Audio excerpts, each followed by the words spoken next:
Titiang perwakilan saking DLH niki unas pengampura untuk keuangan titiang sani sampun-sampun kenten nggih. Nah, titiang makin meluruskan. Santukan dikasih galah oleh Bapak Dewan kita ya untuk sedikit memberikan informasi terkait pengelolaan sampah. Nah, perlu Bapak-bapak sekalian, rekan-rekan kita semua ketahui ya bahwa pengelolaan sampah nike tugas kita bersama. Dalam pengelolaan sampah ada dua kegiatan, mangda uningi. Nike ada namanya pengurangan sampah, ada namanya penanganan sampah. Pengurangan sampah apa saja yang maksud? Nah, nike itu mengacu pada regulasi Peraturan Gubernur Bali nomor 97 tahun 2018 tentang pembatasan timbulan sampah plastik sekali pakai. Luire napi pembatasan penggunaan plastik nike, luire menggunakan sampah plastik itu dikurangi, kresek-kresek nike. Kemudian styrofoam juga pipet. Nah, kenapa 3 jenis sampah anorganik itu harus dikurangi? Karena itu tidak terurai oleh tanah, kan gitu, tidak termakan oleh tanah. Juga dapat menimbulkan keracunan. Itulah yang harus kita kurangi penggunaannya. Dengan cara apa? Bapak-bapak bisa menyampaikan sama keluarga di rumah. Jika ke pasar atau kemana, menggunakan tas ramah lingkungan. Ampunang malih maksa kresek. Karena apa? Kepekan ampun boleh kresek kan? Beli pindang pasti boleh lebih dari 1 kresek. Benar apa tidak? Nah, itu. Jangan nambah kresek lagi ke rumah. Jangan nambah kresek lagi untuk buang sampah itu. Itu yang harus dikurangi. Kemudian pendaur ulangan. Pendaur ulangan kembali dengan cara apa? Bapak-bapak semua saya harapkan bisa bertanggung jawab karena apa? Semua penghasil sampah, ya. Kita semua makan, ada sisa makanan. Semua menghasilkan sampah. Nah, itu yang harus kita kurangi pendaur ulangannya dengan cara memilah. Semua harus berperan memilah karena semua penghasil sampah. Jadi sampahmu tanggung jawabmu. Apa yang kita hasilkan harus kita tanggung jawabkan, gitu ya. Itu. Jadi dengan cara apa memilah? Pilah menjadi 3 tempat, ya. Siapkan 3 tempat. Jangan kresek lagi. Misalnya kampil. Kita kan beli beras juga ya, dapat kampil. Nah, itu bisa pakai. Jadi sampah pertama sampah organik. Kedua sampah anorganik, yang ketiga sampah residu. Sampah organik nike luire dedaunan ya yang kita hasilkan. Kemudian sisa hasil mebantan nike kanang-kanangnya. Nah, itu tidak bermasalah. Karena dapat terurai oleh tanah ya. Jadi kita kumpulkan sampah organik itu. Nah, yang punya lahan, mungkin karena kita di desa ya banyak punya lahan, itu boleh dimanfaatkan untuk kompos. Nah, di samping itu juga boleh dipergunakan untuk ekoenzim. Boleh juga digunakan untuk maggot. Nah, kalau terkait mungkin butuh sosialisasi terhadap ekoenzim maupun maggot itu kami siap. Nah, itu untuk pengelolaan sampah organik. Sedangkan sampah anorganik seperti yang saya sampaikan di awal seperti ini kresek. Nah, itu kemudian ada kerdus, ada botol-botol. Nah, itu yang ada nilai jualnya, ya. Yang ada nilai jualnya misalnya saset-saset.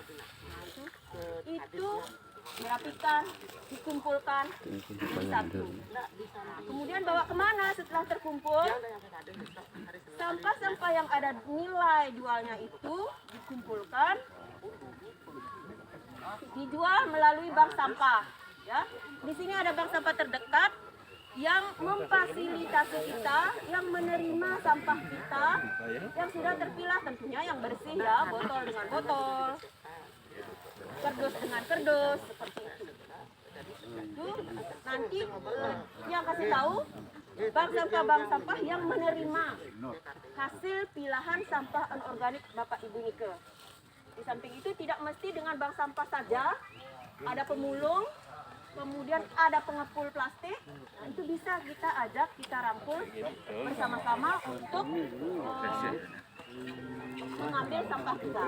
Nah, yang sampah terakhir ini sampah residu yang tidak ada nilai jualnya, tidak ada nilai ekonomis, tidak termakan oleh tanah. Misalnya apa? Pampers, kan tidak termakan oleh tanah. Pampers, kemudian kaca beling dan sebagainya. Itu kumpulkan di suatu tempat, bawa ke TPA. Pemerintah kita sudah menyiapkan TPA, itu khusus sampah residu. Nah, selama ini masih keliru, mindset kita bersama ini masih keliru. Semua sampah dibawa ke TPA.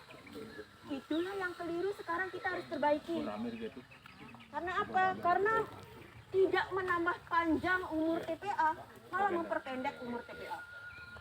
Dari 75 desa, 3 kelurahan yang kita punya di Karangasem ini, DLH melayani pengangkutan sampah di perkotaan, kan 3 kelurahan ini. Nah, dari 75 desa itu masih ada yang nyumbang sampah, desa-desa, 10 desa nyumbang sampah ke TPA.